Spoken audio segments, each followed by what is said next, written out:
Hello, it's Rafael Gutierrez. I'm back in San Diego, and today what I wanted to talk about is an interview I did with a gentleman, Sumner Sensei, who is one of the Goju-Ryu pioneers here in the U.S. He's actually trained with Chinen Sensei. Those of you who do Yamani-Ryu may recognize the Chinen name. Uh, it is actually the same family that taught Yamani-Ryu, who came up with it. So I'm not going to talk too much, and what I'm going to do is I had a chance to interview this great person, great man. He's coming out with a book, which I would recommend. I'm actually going to get it when it comes out, so I'm probably going to recommend it to anyone who's thinking about it. Uh, and I will try to start making these videos again. As you guys know, I am a professor of anatomy, physiology, microbiology, and sometimes I go on my own breaks, and whenever the semester's starting or ending, I usually get really busy, so I don't have time to do a lot of these videos. Hopefully I won't lose too many people. And with that, here's the interview. Hope you guys enjoy it. Okay, so it's Rafael Gutierrez again, and today I'm with Sensei Ed Sumner. He's one of the original Goju-Ryu practitioners who brought Goju-Ryu to the U.S. actually, and he also has an amazing history of people he's trained with. One of the things that I do like people to know is that a lot of times people think, oh, I only train with one person and I don't want to look at anyone else. And I do think that it's one of the things that's really important for people to see other people, see this different styles, and sometimes, for instance, your teacher and my Kabuto lineage are intertwined. But what I would like you to do is, if you don't mind talking about your book and that's coming out. Well, first of all, it's not my book. I've been honored over the last 7 years to work with Sensei Teruo Chinen, editing his book, and unfortunately we were not able to finish it before he passed. So it's going to be published posthumously. We are scheduled to have it in the publisher's hands by September 9th, which is the anniversary of Sensei's death. The publisher is Tambuli Press, and they will be making the appropriate announcements at the appropriate time and so forth. But Mark Wiley, who runs that, is a serious martial artist himself and a really good guy, so we're looking forward to working with him on it. So we're close. We've got it pretty much ready for the publisher. Interestingly, I think that as Sensei was moving towards his final days, he really didn't want to finish the book because it gave him a project. And I think there was a little concern that if I finish my life's work, I've finished my life. And so we just weren't able to get it quite hammered down before he passed, but it's very close to being ready at this point. Any stories you would want to mention, just that are really important to you, so people understand who Chinen was? I know that a lot of times people get stuck on their organizations. So. Yeah. Well, I will share this. I first met Sensei Chinen after I had come back from Asia. I spent 5 years in Asia, essentially between the military and going back as a civilian, and had trained in Okinawa under Katsuyoshi Kane at the Shinbukan Dojo, and met several of his friends, such as Masanobu Sensei, who was a really strong practitioner. And I met some really strong, tough guys in Okinawa, and all due respect. And then when I came home, I started teaching, had some small classes, and I took a team to a tournament at Washington State University. And there was Sensei Chinen, and he put on a demonstration that absolutely blew my mind. It was so much different and so much more than I had seen in Okinawa. So I asked him if I could become his student, and he said yes, and that was now almost 47 years ago. And he was my teacher for the last 46 years up till the time he passed last year. A remarkable teacher, a remarkable practitioner. I think the thing that I appreciated so much about him was not only were his physical skills just off the charts incredible, but his ability to teach was incredible. He would create ways of getting you to go, aha, I can do this, and here's how I do it. And then on top of that, his ability to teach us how to teach was also, I think, rather phenomenal. And I will say that not always were his lessons pleasant. Okay? Sometimes his lessons were downright unpleasant. But at the end of it, you went, click, I got it now. I can do this now. And, you know, that's kind of a special thing. Yeah, no, it really is. And like I said, you're one of the, whether you realize it or not sometimes, it seems people don't. You were one of the people who brought karate to and opened it for people like me who wouldn't have seen it otherwise. The title of the book again was? Well, it's working title. We have a working title. It's Okinawa Goju-Ryu, and essentially it will then have a subtitle that talks about the fact that Goju-Ryu came from China to Okinawa, and that the Okinawans immersed their culture into what the Chinese had given them.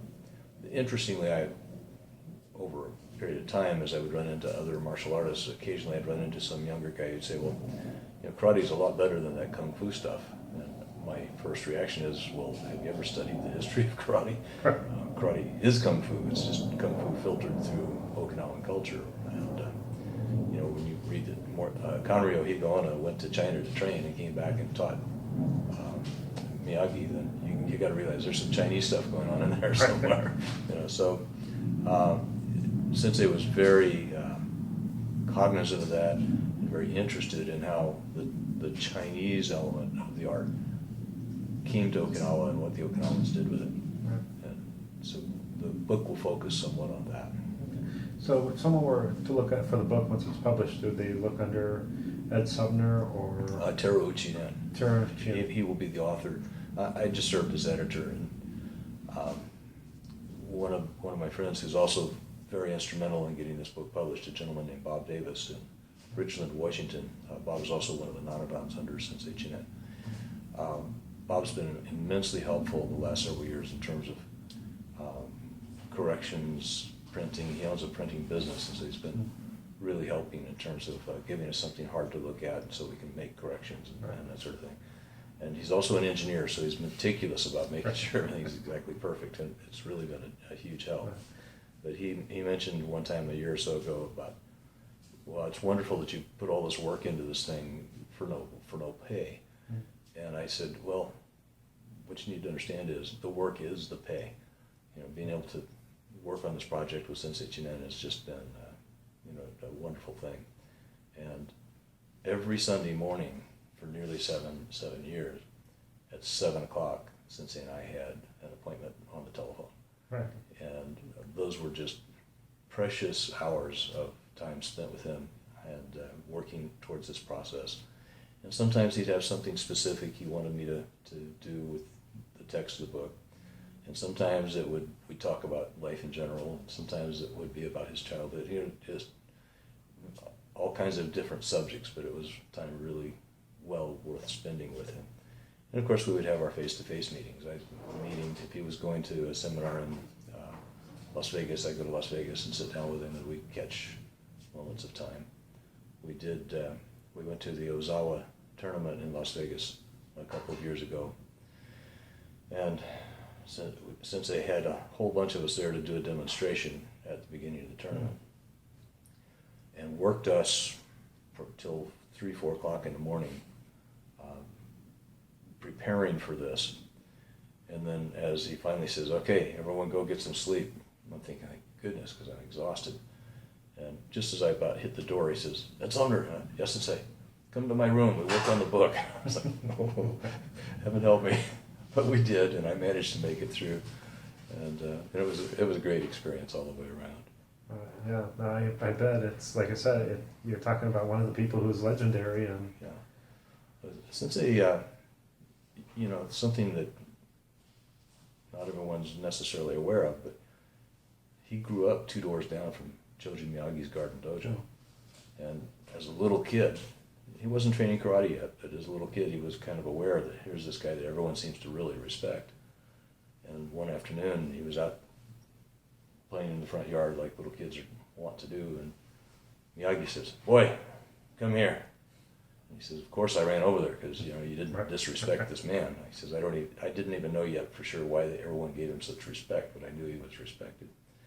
So Miyagi took him into the backyard and said, "Move these stones away from the Makawara and pull out the weeds and then put the stones back. And he said, I set to work very carefully because, I didn't want him to be upset with me. And that was kind of his first experience of personal interaction with Miyagi. But his teacher, he never claimed Miyagi as his teacher. Miyasato is the one who he actually started learning karate from. And when Miyagi passed, a year or two later, Miyasato built the Jundokan dojo, and Sensei participated in moving all of the Kigo-Undo implements to the Jundokan dojo. He said it was a very somber event. Everyone was very quiet and respectful in the process of doing that.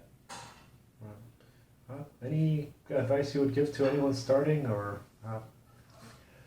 Well, I saw a meme the other day on Facebook that struck me. He says, all over the country there are thousands of adults who took karate when they were kids, who are now kicking themselves in the fanny because they didn't stay with it. And it takes something kind of special to stay with it, but if one keeps training, keeps digging in, keeps learning, first of all, you never finish. There's no such thing as I've learned it all. There's always another layer to the onion. You can always peel a little deeper and find something more. And this month actually marks my 51st year as a martial artist. Congratulations. So it's a while. So I've been peeling the onion for a long time, and the more I peel it, the more I realize there's more to peel. And I find the discovery process of pull back another layer. I hadn't seen that before. I hadn't understood that before. Oh, that's really neat. I just find that process to be a wonderful thing. And then, of course, you develop a series of relationships with some really, really good people who are traveling the same path. And that's been kind of my thing. So if you're starting, have patience. One of our dojo kun says continue your training with patience. Absolutely, you should do that.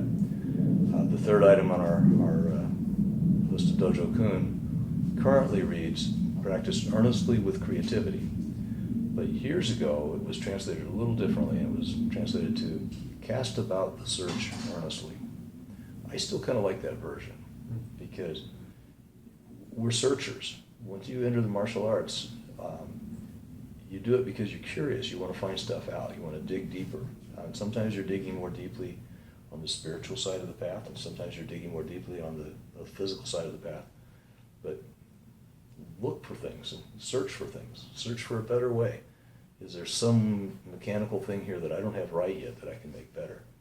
And when you engage yourself intellectually with that process as well as physically, it makes it much more rewarding, I think.